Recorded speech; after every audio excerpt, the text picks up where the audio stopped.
Friends, welcome back to VS blogs. तर कसे आहात सर्वजण? होप सो सगळे मजेत असाल.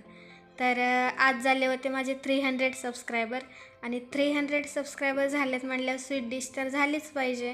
तर चला मग मी बनवते साबुदाणा खीर. तर इथं घेतले मी अर्धा लिटर दूध, अर्धी वाटी साबुदाणा, थोडंसं केसर आणि 4-5 बदाम. तर दूध हे उकळण्यासाठी ठेवले मी. आता दुधाला उकळी आली की लगेच साबुदाणा घालते. तर साबुदाणा आपल्याला ट्रान्सपरंट होईपर्यंत शिजून घ्यायचा आहे व्यवस्थित. आणि आता यामध्ये घालते थोडंसं केसर. केसर घातल्यामुळे टेस्ट खूप छान लागते. आता वेळ आली यामध्ये साखर घालण्याची, कारण साबुदाणा वगैरे शिजला व्यवस्थित.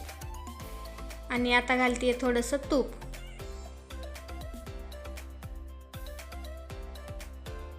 तर आपली झटपट रेसिपी तयार झालेली आहे. व्हिडिओ कसा वाटला हे नक्की कमेंटमध्ये सांगा.